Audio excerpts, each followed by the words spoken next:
একটা ছোট গ্রাম, একজন অসহায় বিধবা মা। তাদের কাছে শক্তি নয়, বুদ্ধি হয়ে উঠবে সবচেয়ে বড় অস্ত্র।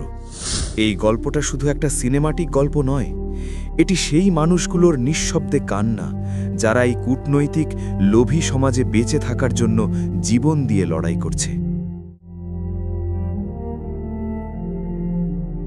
গ্রামের এক প্রান্তে থাকত বিধবা মা কমলা আর তার একমাত্র মেয়ে লতা। স্বামী 2020 সালে করোনায় আক্রান্ত হয়ে মারা যায়, আর তখন থেকেই শুরু হয় তাদের কষ্টদায়ক জীবন। কমলা দিনমজুরি করে আর লতা ছোট ছোট কাজ করে কোনো মতে সংসার চালাতো। মা রে, আমাদের জীবনটা বড় কষ্টের হয়ে গেল। মা, জীবনে দুঃখ কষ্ট তো আসবেই, কিন্তু বুদ্ধি থাকলে অবশ্যই পথ বের হবে। তাদের এক টুকরো জমিই ছিল একমাত্র ভরসা। সেই জমিতে ফসল ফলিয়ে কোনো মতে দিন কাটত তাদের। কিন্তু সেই জমির উপর নজর পড়ে গ্রামের জমিদার হরিনাথের। একদিন হরিনাথ তাদের বাড়িতে এসে বলেন,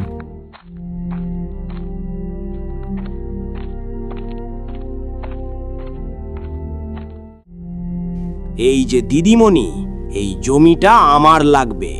আমি কাল উকিল নিয়ে আসব, কাগজে শুধু একটা সই করতে হবে আপনাকে, বুঝলেন? বাবু, এরকমটা করবেন না দয়া করে। এই জমিটাই আমাদের বেঁচে থাকার একমাত্র ভরসা। লতা পাশে দাঁড়িয়ে সব কথা শুনছিল, কারণ তার মাথায় তখন একটা বুদ্ধি খেলে যাচ্ছে।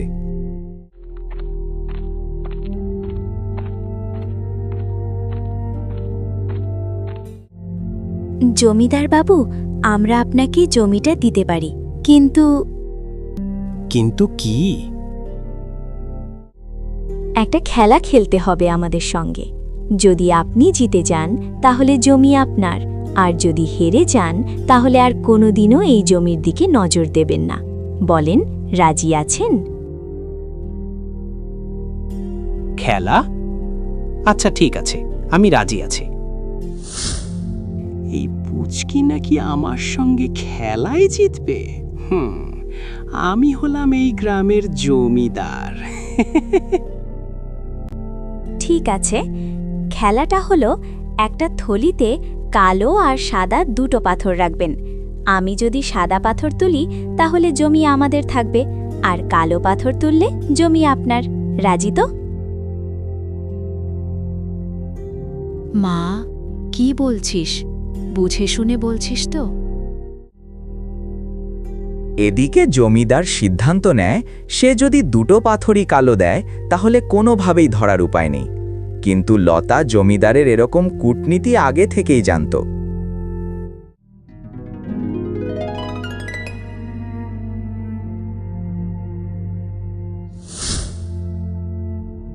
পরের দিন পাথর তোলার সময় লতা চালাকি করে হাত থেকে ফসকে তার পাথরটি ফেলে দিল।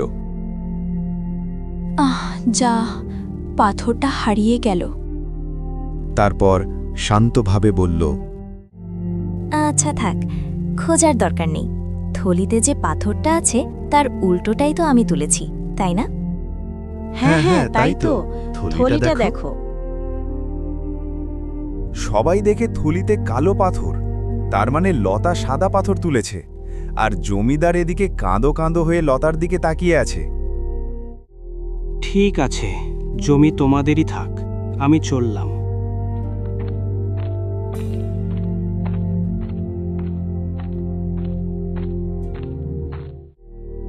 বাপ রে, এমন বুদ্ধিমতী মেয়ে বাপের জন্মেও দেখিনি।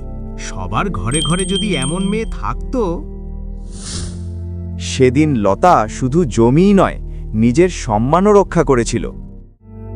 সে প্রমাণ করেছিল শক্তি আর টাকা নয়, বুদ্ধি আর সাহসী জীবনের আসল শক্তি।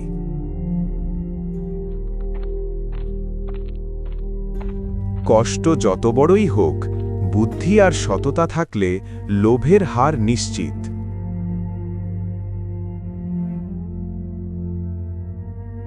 এরকম আরও আকর্ষণীয় মোরাল ভিডিও দেখার জন্য চ্যানেলটি সাবস্ক্রাইব করুন।